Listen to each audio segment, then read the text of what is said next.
क्या बिना अभिषेक के हम लोग नहीं चल सकते हैं? हर व्यक्ति चल रहा है। हालेलुया। तो सबसे पहले हमें इस क्वेश्चन पे समझना है कि हमें अभिषेक चाहिए क्यों? क्यों परमेश्वर चाहता है कि हम अभिषेक को प्राप्त करें? क्यों परमेश्वर ने मूसा को कहा, एली को कहा, शमूएल को कहा? क्यों परमेश्वर ने कहा कि जाकर के इन लोगों का अभिषेक कर दे? क्या बिना अभिषेक के लोग नहीं चलते हैं? चल सकते हैं, कोई समस्या नहीं। पर एक अभिषिक्त व्यक्ति में और एक उस व्यक्ति में जिसका अभिषेक नहीं हुआ है, पर वो ठीक है।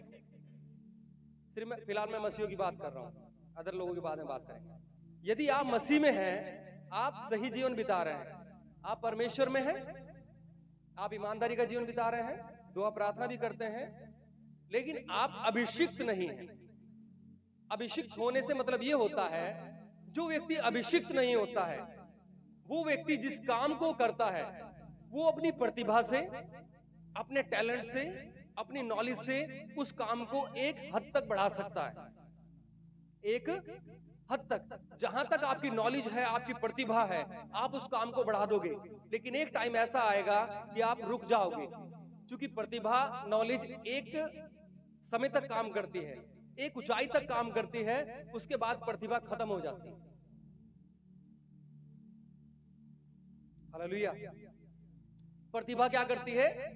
आपके अंदर जो टैलेंट है, आपको जो नॉलेज है, वो एक समय तक तो आपके बिजनेस को या फिर आपकी सेवकाई, आपका प्रोफेशन, जो भी आपकी हॉबी कुछ भी है, यदि आप अभिषिक्त नहीं है और आप एक व्यक्ति हैं, आपको अभिषेक का पता नहीं है कि अभिषेक करता क्या है, फिर आप परिश्रम करोगे, मेहनत करोगे, आप अपनी जद्दोजहद से, अपने परिश्रम से आप उस लेवल तक पहुंच जाएंगे जहां तक आपके अंदर प्रतिभा है, जहां तक आपके अंदर काबिलियत है, बस। लेकिन जब अभिषेक आता है, अभिषेक का मामला बिल्कुल उल्टा हो जाता है। जिस किसी व्यक्ति का अभिषेक होता है परमेश्वर की ओर से, चाहे फिर वो चरवाहा ही क्यों ना हो, चाहे फिर वो अनपढ़ मछुआरे ही क्यों ना हो, फिर परमेश्वर उन्हें लेता है। चाहे वो उस काबिल नहीं है, उनके अंदर प्रतिभा नहीं है उस काम की, तो भी परमेश्वर उन्हें उस ऊंचाइयों पर पहुंचाता है जहां एक टैलेंटेड व्यक्ति नहीं पहुंच सकता है, जहां एक प्रतिभावान व्यक्ति नहीं पहुंच सकता है। कितने लोगों को मेरी बात समझ आ रही है? हालेलुया। अगर मैं यहां पे खड़ा हूं, मैंने कभी जीवन में क्लास नहीं लिया म्यूजिक की, कभी प्रचार करना भी नहीं आता था।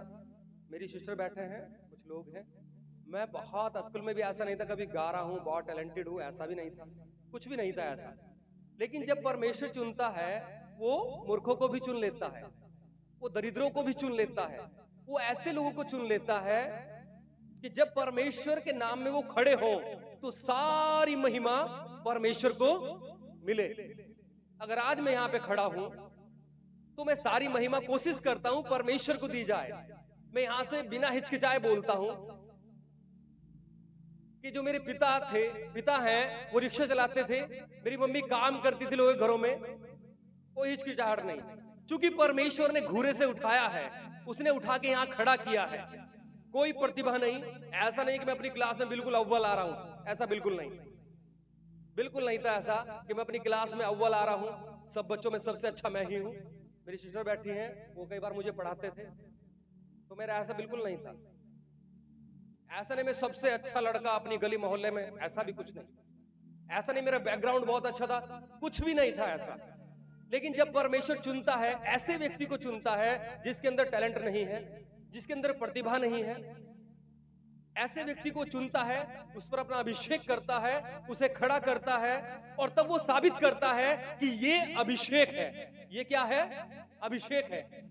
यदि एक टैलेंटेड व्यक्ति, जब परमेश्वर ने सिमसोन को चुना, तो सिमसोन पर जब अभिषेक आता था, उसका आत्मा उस पर उतरता था, तब लिखा है वो बलवान हो जाता था और दरवाजे के जो चौखटे होते हैं हाथ से उखाड़ देता था, इतना बलवान हो जाता था। लेकिन जब वो अभिषेक उसके ऊपर से चला जाता था, तब वो एक नॉर्मल लड़के के जैसा है, जैसे कार्तिक जी हैं। कई बार हम मूवी में देखते हैं ना, सिमसोन को बड़ा बॉडी बिल्डर देखते हैं, ऐसा बिल्कुल नहीं था वो बिल्कुल एक आम लड़का सा था, एक आम लड़का सा, देखने में पौलुस के समान, जैसा पौलुस कहता ना, पौलुस के समान कमजोर सा था। वक्तव्य में अनाड़ी जान पड़ता था कि यार इसे क्या पता होगा, ये तो एक पतला सड़क खड़ा हो जाएगा। कार्तिक, आप कार्तिक को देखिए, सोचिए ये सिम्सोन है, इधर देखिए, इधर फेस करिए, सोचिए ये लड़का सिम्सोन है, आपको विश्वास होगा? होगा। लेकिन जब परमेश्वर का आत्मा इस पर आता था, तब यही वो लड़का था जो हजारों दुश्मनों को खत्म कर दिया करता था, जो पूरी पूरी चौखटें उखाड़ दिया करता था, यही वो लड़का था। ये है परमेश्वर का काम, ये है अभिषेक।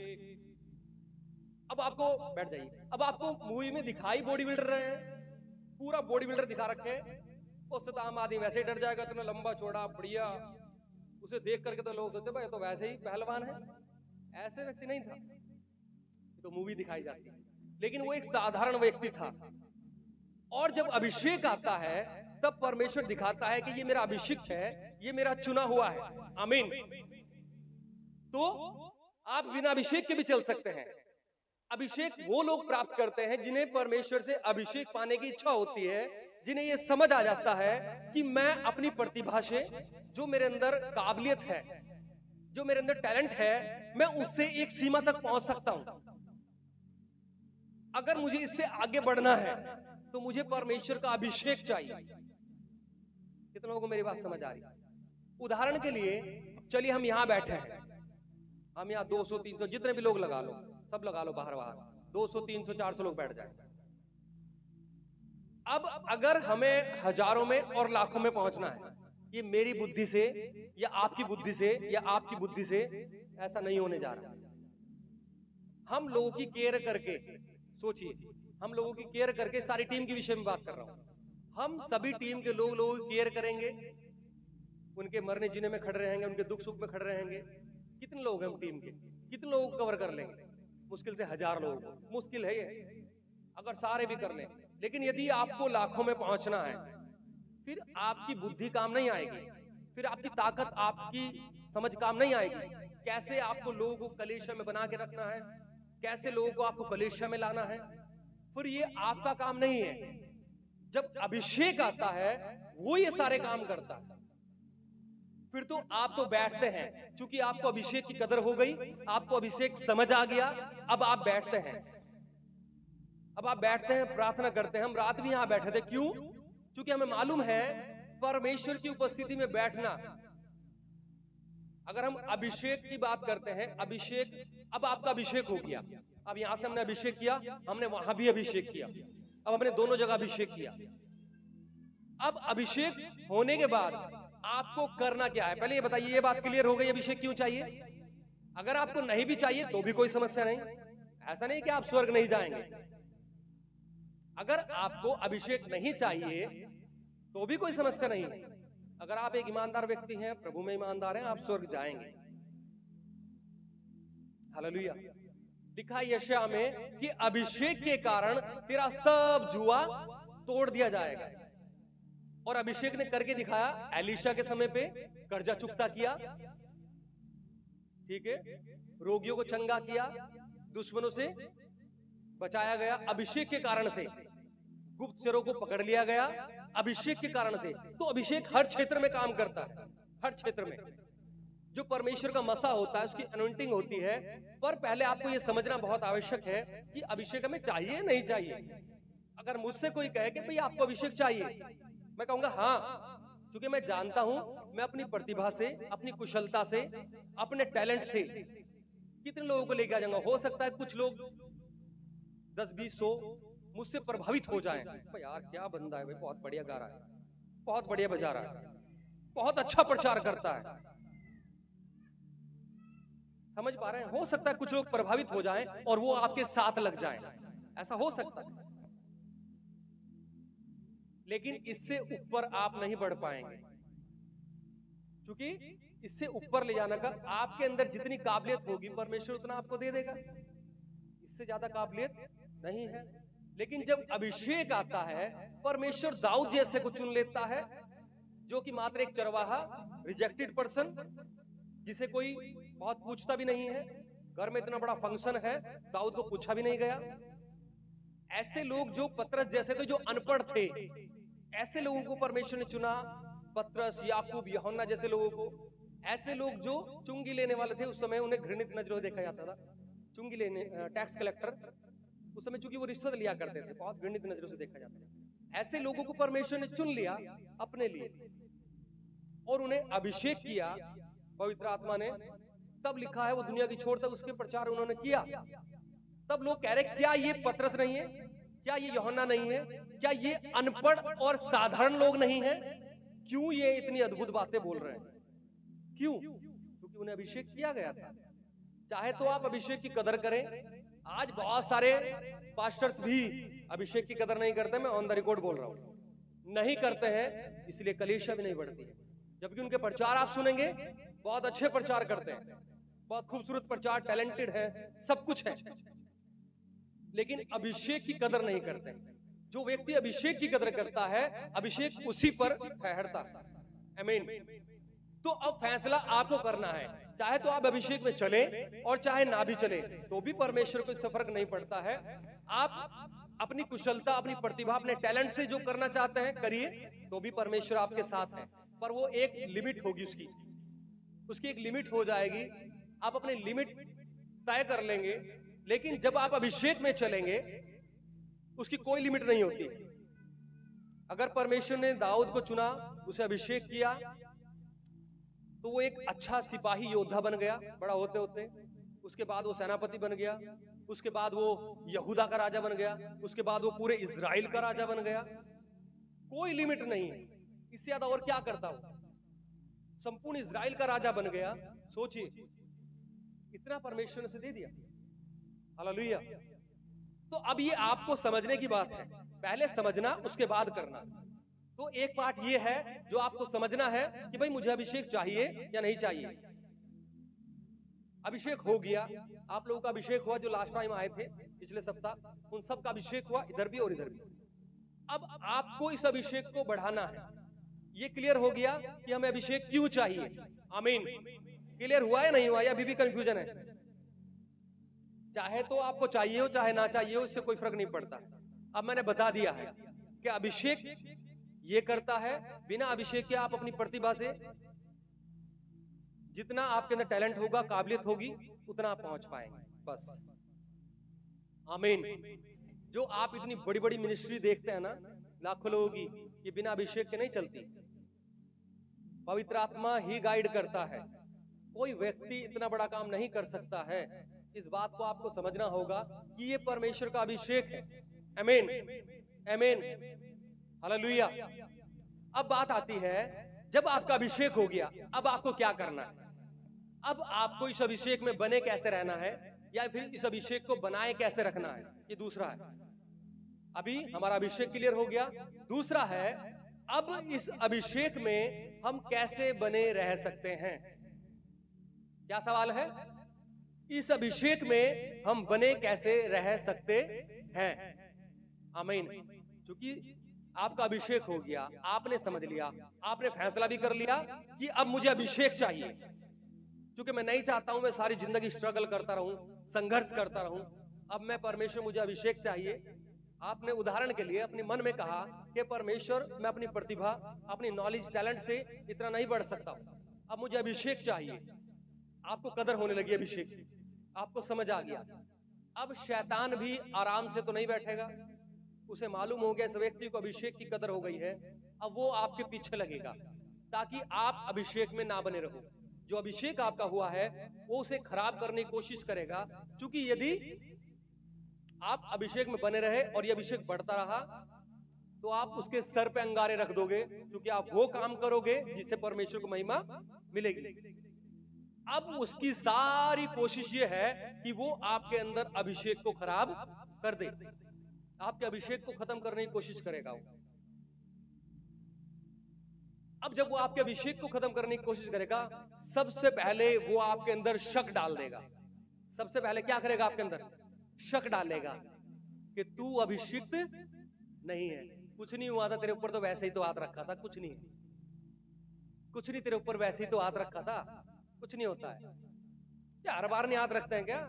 पता नहीं कितने लोग हाथ रखते हैं। जो तेरे लिए बोला गया वो तेरे लिए नहीं था, किसी और के लिए था। तुझे डाउट हो रहा है, तेरे लिए नहीं था, वो किसी और के लिए था। पहले वो आपके अंदर शक पैदा करेगा कि आप अभिषिक्त नहीं हैं। सबसे पहले आपको इस दायरे से बाहर निकलना पड़ेगा, ये घोषणा करनी पड़ेगी कि मैं परमेश्वर में अभिषिक्त हूं। अगर आप ये घोषणा नहीं करेंगे वो आपको खा जाएगा, क्योंकि आप ही के अंदर डाउट आ जाएगा मैं अभिषिक्त हूं भी या नहीं हूं। सबसे पहले वो आपके अंदर शक डाल देगा, जैसे आदम हव्वा के अंदर डाल दिया था, और आपको उस ग्रेस से बाहर निकाल लेगा जिसमें आप जाने की कोशिश कर रहे हैं। आप ऐसे नहीं निकलोगे, आपके पुराने पाप लेकर के आएगा, आपको दिखाएगा कि देख तू पापी है, तू ऐसा है, तू ऐसी है, तूने ये किया है, तूने ये किया है, ये सब दिखाएगा ताकि आप उस अभिषेक से बाहर आओ, ताकि आपके अंदर डाउट आ जाए कि यार पता नहीं मैं हूं भी या नहीं।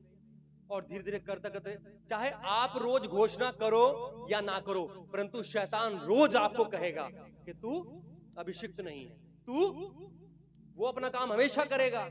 आप हो सकता है भूल जाएं प्रार्थना करना, घोषणा करना, लेकिन वो हमेशा अपना काम करेगा।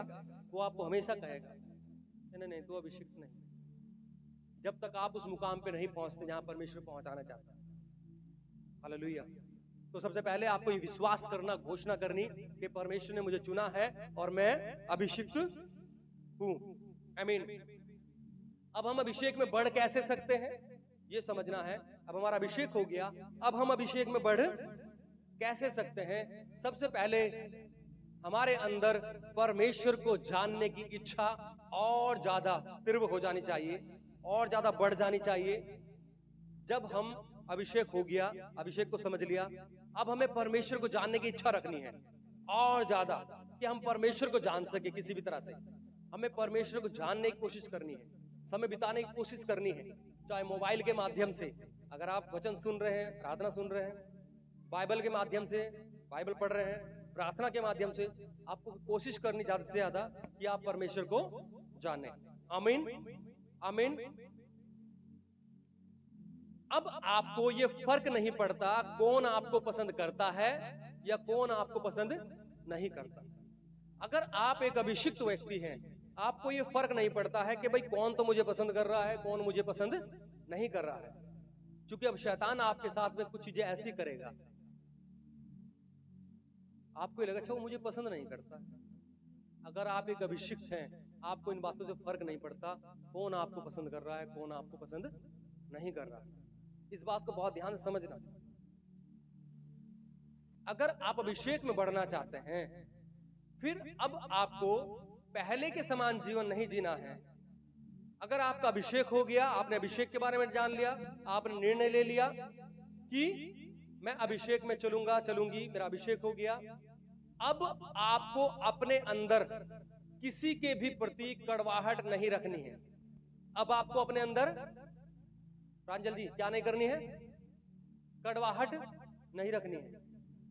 तब भी हमारा अभिषेक खराब होता है जब हम किसी के प्रति कड़वाहट रखते हैं, किसी के प्रति जलन रखते हैं, डाहा रखते हैं या फिर चिढ़ते हैं। इन सभी चीजों में हमारा अभिषेक खत्म होता है, अभिषेक खराब होता है, क्योंकि हमारे अंदर जलन आ गई। ये जलन पता है कहां से शुरू हुई है? ऊपर से शुरू हुई है, लूसीफर से। अगर आपके अंदर अभिषेक है, आप अभिषेक को समझते हो, तो ऐसा हो सकता है दूसरा व्यक्ति आपसे ज्यादा टैलेंटेड आ जाए,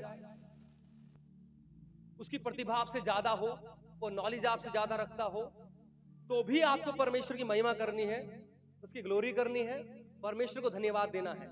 उन लोगों को बढ़ते हुए देखना परमेश्वर की महिमा का कारण होना चाहिए। कई बार उदाहरण के लिए अभी भाई लोग आए ना, मैं हारमोनियम बहुत बढ़िया नहीं बजा पाता हूं, ठीक है, या मैं इतना बढ़िया ढोलक नहीं बजा पाता। अब मुझे खुश होने की आवश्यकता है, मैं नहीं तो कोई और बजा रहा, परमेश्वर की महिमा हो रही है।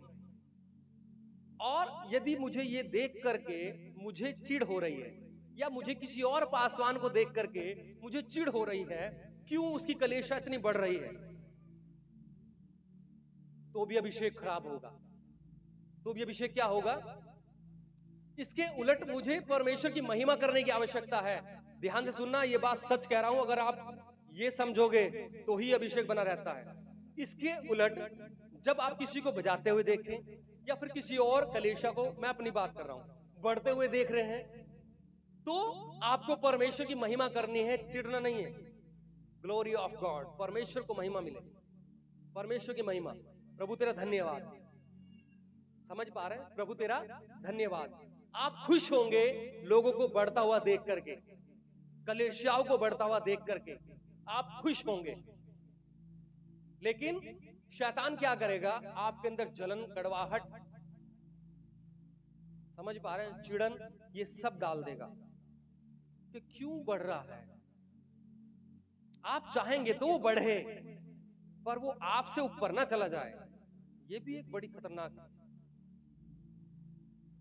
आप चाहेंगे कि वो बढ़े, लेकिन जैसे ही वो आपके कान से थोड़ा सा ऊपर गया, तब कई बार दिक्कत होना शुरू हो जाती है। अगर आप सचमुच में एक पिता हैं एलिया के समान, तो आप चाहेंगे कि अगर मैंने यहां तक काम किया, मेरा बेटा उससे डबल काम करे। आमीन। कैसा हो सकता? देवेंद्र जी का बेटा है टीनू, और अगर वो यहां तक पहुंचे हैं, वो यही चाहेंगे मेरा बेटा बस यहीं तक पहुंचे, या उनकी यही इच्छा होगी मेरा बेटा इससे भी डबल काम करे। अगर आज मेरे पास में इतना है, चाहे वो आत्मिक धन हो, सांसारिक धन हो, अगर वो उनके पास इतना है, क्या वो यही चाहेंगे टीनू के पास इतना ही रहे? क्योंकि उनका बेटा है ना, वो ये चाहेंगे कि उसके पास डबल हो। आमीन। और अगर आप सचमुच में सीनियर हैं, आप आत्मिक हैं, तो आप ये चाहेंगे आपके आत्मिक बच्चे भी क्यों ना हो कि वो आपसे भी डबल काम करें, आपसे भी डबल हो। आमीन। लेकिन जो सांसारिक है, शारीरिक है, वो क्या करेगा? अंदर अंदर चिड़न आती है, चिढ़ता है इंसान, अंदर अंदर जलन रखता है। ये बहन इतनी क्यों बढ़ रही है, ये भाई इतना क्यों बढ़ रहा है, अंदर अंदर चिड़न आती है। और ये सब चीजें क्या करती हैं? अभिषेक को खराब करती है, अभिषेक को खराब करती है। इसलिए मैं किसी के प्रति जलन, कड़वाहट नहीं रखता। यही कारण है। बहुत सारे लोग हमें पसंद भी नहीं करते हैं, मैं ये भी जानता हूं। आप बाहर चले जाओ, कौन हमें बहुत पसंद कर रहा है? मुंह पे हो सकता है हमें सब जय मसीह की भी कर लें, आओ जाओ पास्टर जी भी कर लें, लेकिन पीछे बहुत कुछ बोल देते हैं। कई बार तो हम जाते जाते भी सुन लेते हैं कि व्यक्ति ने कहा क्या है, फिर भी हम निकल जाते हैं। Hallelujah, hallelujah. तो ये बात आपको समझनी होगी। अब आपका अभिषेक हुआ है, आपको चलना कैसे है। यदि आप ऐसे चलोगे जैसा मैं बता रहा हूं, तो 100 में 100% बढ़ोगे।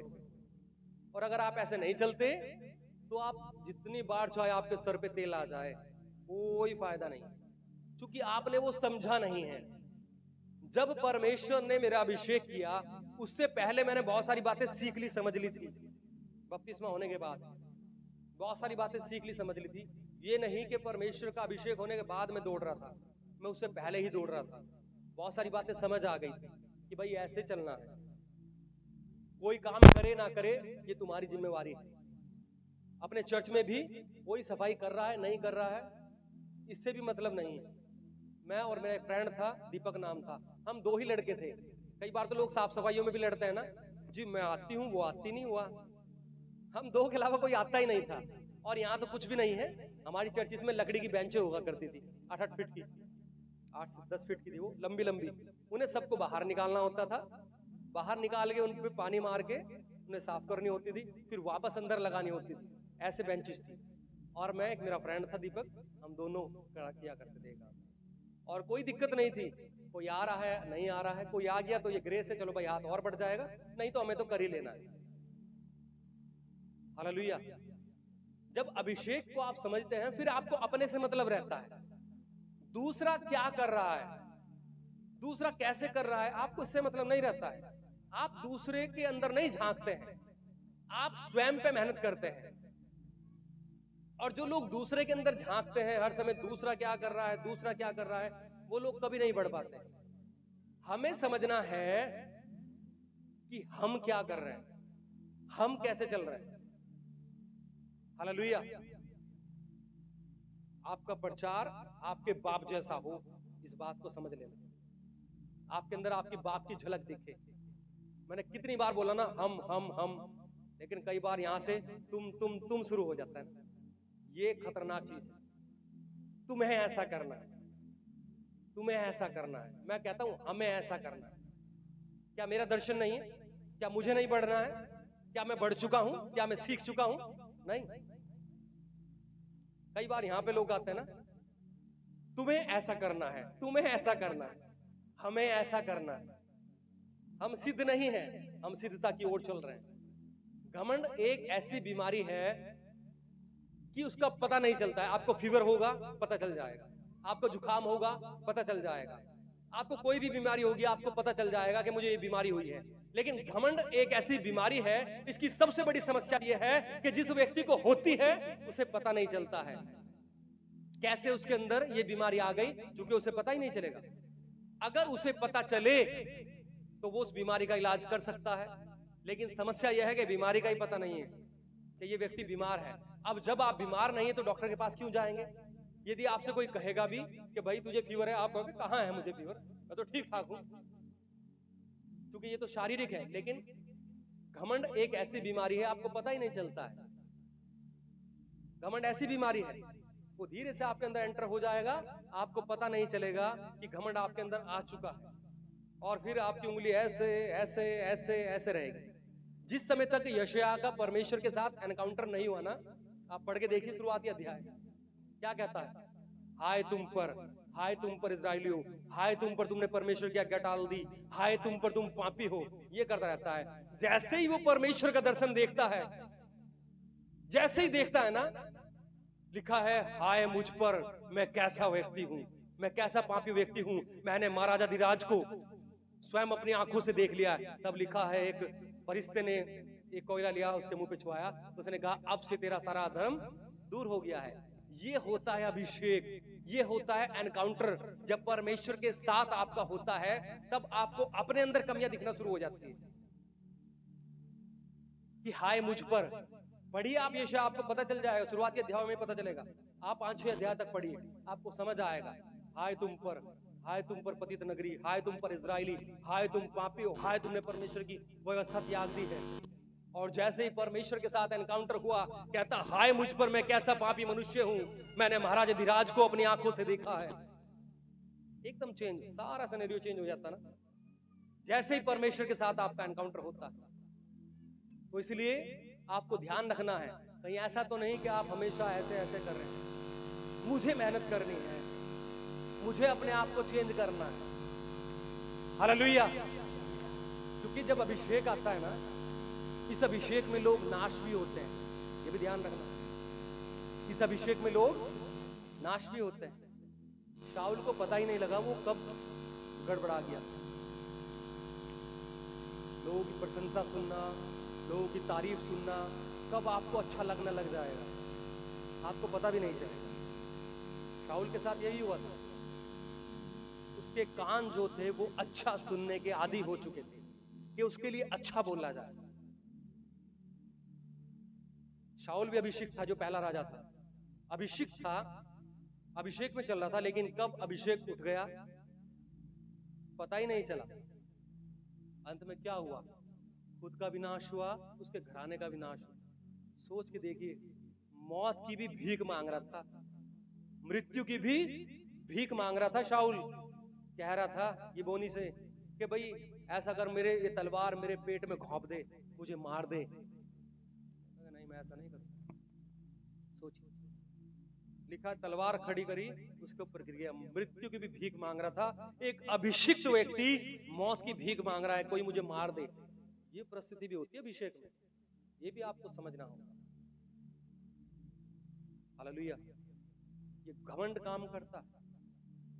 जब आपके अंदर घमंड आ जाता है, जब आपको दूसरा दिखता है कि बस उसके अंदर ये कमी है, उसके अंदर ये कमी है, उसके अंदर ये कमी है, उसके अंदर ये कमी है।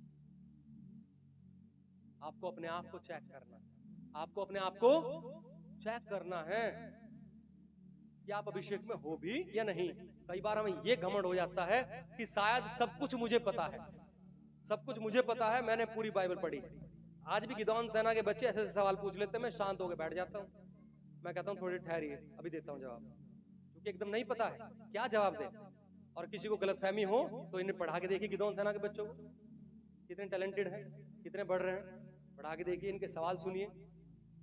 आप ना पूरी रात लगे रहे बाइबल में तो बात है, अभी हमें कुछ नहीं पता।